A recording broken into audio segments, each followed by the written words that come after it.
So, and I'm just like, throw it away, throw it away, throw it away, throw it away, throw it away, throw all this stuff away. You don't need none of this stuff. You're going to have to let this go. Me saying that and then her not even mourning about her husband is like me saying, forget what y'all had.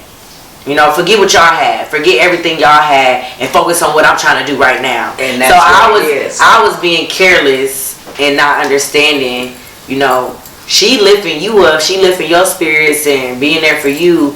And the whole time, all you doing is like, get out, get out, get out, get out. When you leaving, when you going, when you gonna get your stuff out, when you gonna do this, when you gonna do that. The magic happening, girl, the feeling is great and I'm loving it. Hey, we got the magic happening.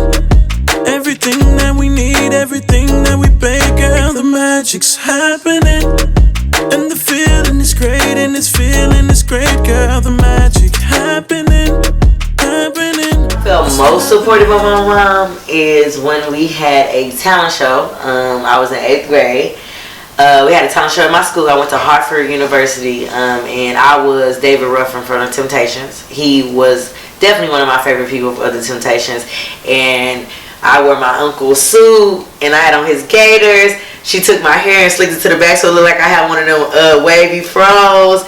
And when I came out, because I sung Ain't Too Proud to Beg, so when I slid across the stage and stuff, she was just so proud. She was screaming. She like, oh, that's my baby, that's my... But that's the time I felt the most supported by her. Like, she still talk about that and still ask me to go back to Hartford to see if they got the video recording of it. I'm like, girl, you know how old I am now. They ain't got that damn recording. Proud of Rachel. Rachel does so many different things. And I really support her in everything that she do. So all the way around, I'm proud of her. Her lipstick line, the way she designed clothes, and she don't think I'm proud of her because I don't yell it out or, you know, go to all her events and stuff. But she know I've never been that kind of outgoing person. So she don't realize that I'm truly, truly proud of everything that she do. But you know how sometimes mothers just don't want to, you know, I brag, but I'm a silent brag.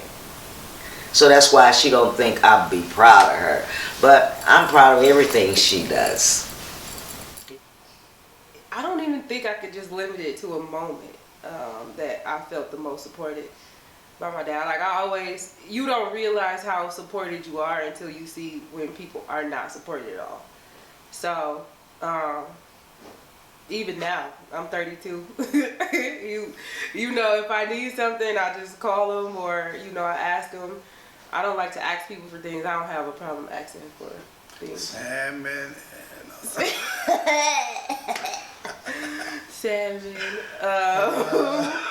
Money.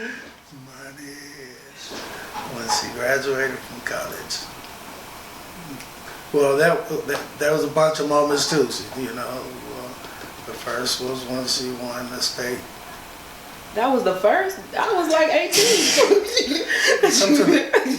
Well, you know, that was the first big moment. You know, he had some small moments, even winning championships at Garden Halls or whatever. But no, I've been proud of a lot of our achievements. The correct answer should have been August 4th, 1988. Was just last year when I told her some devastating news that I thought was like the end of the world to me. Mm-hmm. But she really made me feel that it was okay. I'm still loved. Somebody will still accept me for who I am. That it happens. And that she still loved me. Although I felt that it was like embarrassing. But her just telling me that it's going to be okay and is ways around it. And we still talk about it right now. We talk about it all the time right now. It's okay. It's not the end of the world. I will still be loved. Life still goes on.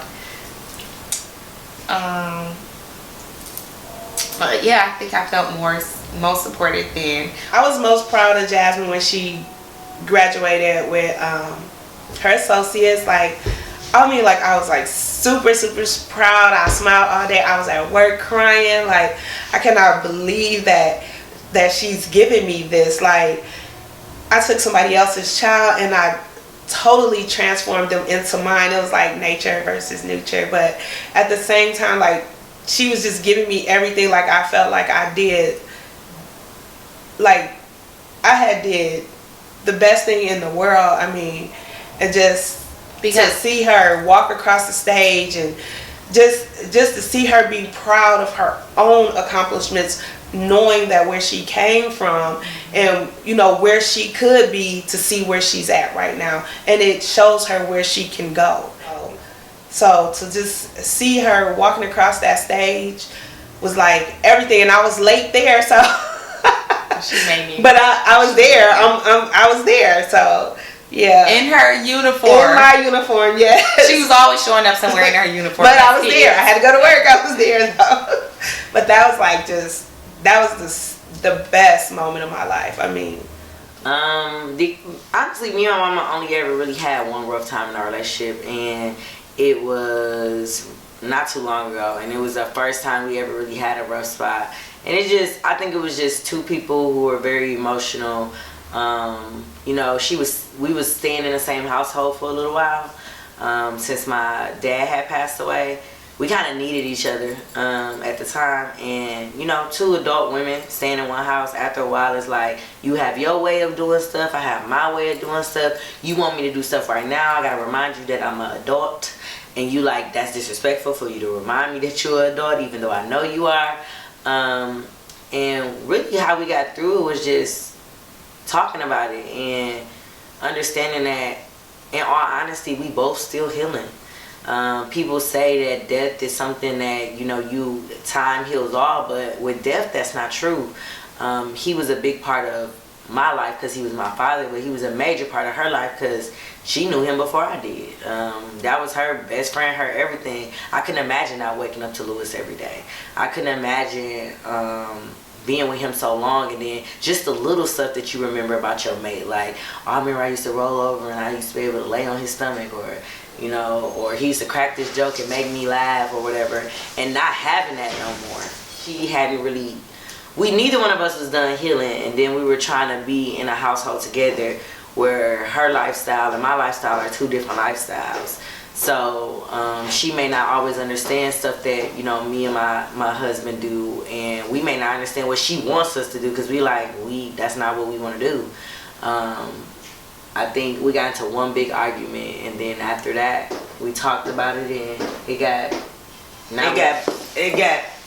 got better after I moved, because like she said, I'm set in my ways, and I want things done when, like, Richard, you need to do this, and she's not gonna do it till she get ready to.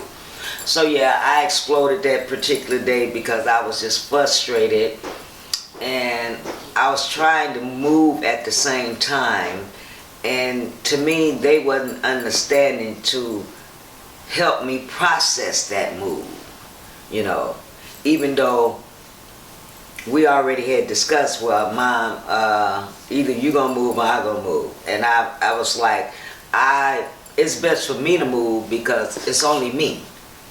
Why should I live in a 4-bedroom house and y'all have to go someplace else? I can get me a 1-bedroom apartment and just be comfortable, you know. So at that particular time, they was not really, to me, listening to me and trying to understand and help me move forward the way I wanted to go. So I went off the chain, you know, where everybody had to get out the house. But then I calmed down and I looked over everything, and Rachel went to work that morning and Louise, the kids, went to school, and I said, oh, I didn't have to do all that.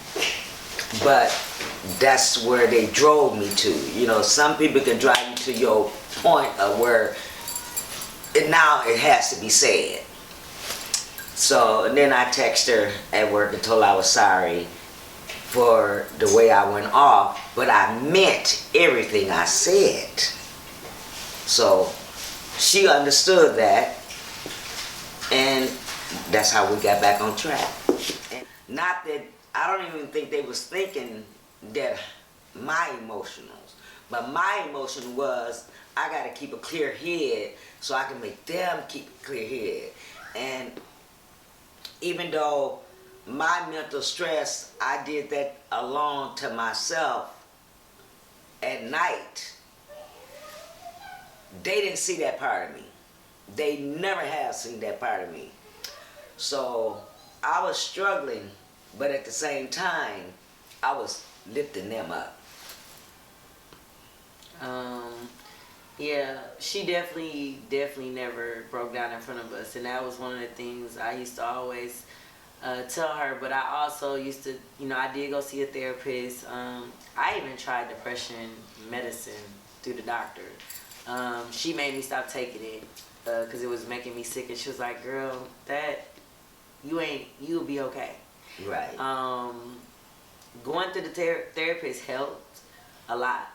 But at the same time, I realized like depression is something that you put yourself in. You tell yourself that you're depressed. It's a mental thing, and that's why they call it mental health. Because some people are strong enough to get out of that mental space, and some people are not. I thank God that I was strong enough to get out of the mental space, but it did take for me to lean on my family to get out of that mental space, because one thing my dad used to always say is, you're promised two things in life. One is life, one is death. That's right. You don't know when your day is coming, but it has to come. And he always used to talk about his funeral, but of course, being a kid, I'm like, I don't want to hear that. I don't want to talk about that. To prepare us mentally for it. But talking about mental health in our household is something that we do all the time anyway, because it's so important, because it's so many mental things going on in the world. So even if your child are not going through anything, y'all see it. And sometimes if you're not strong enough, people's mental health will bear on you. And my mom was definitely a major support, but then after we got into it and stuff, I had to realize like we weren't there for her. I didn't understand like her, the house that we live in is the house her and my dad was in. You know what I mean? So she's parting ways from all of her, people would say it's materialistic, but it's stuff that her and him built together. This was a house they worked for, that they finally decided, we're going to move from 14 to Keith and we're going to get us a house in a good neighborhood. And, this is something they worked for. And although to me, I feel like y'all got a lot of junk in here. Like y'all got a lot of extra stuff. They had like 10 George Foreman grills. But those are our memories. But that is their stuff. You know what I'm saying? For her to be walking away from it because she can't take it to her apartment. So, and I'm just like, throw it away, throw all this stuff away. You don't need none of this stuff. You're going to have to let this go. Me saying that and then her not even mourning about her husband, it's like me saying, forget what y'all had. Forget what y'all had. Forget everything y'all had and focus on what I'm trying to do right now. And that's so I was being careless and not understanding, she lifting you up, she lifting your spirits and being there for you. And the whole time, all you doing is like, get out. When you leaving? When you going? When you gonna get your stuff out? When you gonna do this? When you gonna do that? The thing about my dad and me is that we act so similar. And I don't think he realized how similar we act sometimes. Maybe he do. But, so, I get the chill part of him. He's very chill. Like, he's very laid back. But when he not laid back no more, he's not laid back at all. And I'm the same way. So for the most part, we kind of can avoid conflict-ish because we don't but when we don't avoid it, it's just dynamite. But we always get through it because I love him. He loves me. So at some point we know we have to bring it back around. How about some dinner? A rough time in our relationship was when Jasmin was in college. Jasmin was totally going against the grain with me. Jasmin got in trouble, went to jail, just out of control. And, she had just got too grown. She's too grown. But how we got through it is that we talked. I think our relationship became much better in behind it. You know, I mean, I was there regardless. I was disappointed. Seriously, then at that point I was disappointed. But we talked about it. You know, she did what she had to do, but I think at that point that was my biggest disappointment. That was the roughest, hardest part. I was like, you know, fuck this. Have I lost my mind? What the hell? Like, I went through all this shit and this is what I'm getting in return. But I think I think we became closer at that point. Because then I think it was a time that she needed me. And once again, I did not turn my back on her. You know, actually, I let you sit in jail for a few days and I was getting ready to get you out, but then they let her out. I was getting ready to get her out. I was. But that was a big disappointment. Yeah, I would agree. I forgot all about that. Growing up in a household, knowing that my cycle started and she was just like, okay, well, now you a woman, but she didn't teach me. Well, we ain't gonna tell. She didn't teach. I threw a pad away, didn't wrap it up. I just threw it in there, and she was pissed about it. But I'm like, of course she yelled at me, cussed me the fuck out, like. But you never showed me how to wrap up a pad. You told me that I'm not a woman, but you didn't teach me how I do this in the bathroom. Like, I don't watch you. You was using tampons. The fuck was how gross? Where the fuck is pads coming in at? So I was like, wait. Now I don't know how to even. But I feel that it also was a part of, okay, she's not my mother, and I don't feel that we were that close. And at that point, I did miss that bond of me and my mom that she had with her and her girls. I feel that it was different, so that was a little rough for me. I feel that now we are a lot more mommy and daughter. That was like really gross for me, like, because remember, like, when you first got bras, like, I did not want to go with her to get a bra. Like, I felt like that was her mom's job to go with her to get a bra. And I needed you at those moments in life. Because, like, I mean, but even still, like, you may have needed me, but it was weird for me. And I get that, but, like, then who was it's like, it was weird for me for Jeree to ask me how to put a tampon on. I don't want to show you how to do that. Like, that's gross. So she had to figure it out. Okay, so it wasn't just me having to figure out how to put the pad on. But girl, you are mothers and daughters. Like, what do you? Jackie never showed me. It was just something that I figured out. Like, see, like back in the day, like, we probably watched like a lot of video, like not videos, but you know, like you read a book. Like, that's what they used to do. Like, you read a book. Like, but when you got your cycle, it was just like it just showed up. The magic happening. Girl, the feeling is great and I'm loving it. Hey, we got the magic happening. Know that your parents can only love you the way they know how to love. Don't put expectations on them based on love that you have seen. Make sure you understand how your parents were brought up and how they were loved and how they were shown affection, because that's a reflection of how they're going to love you, and they can only do their best.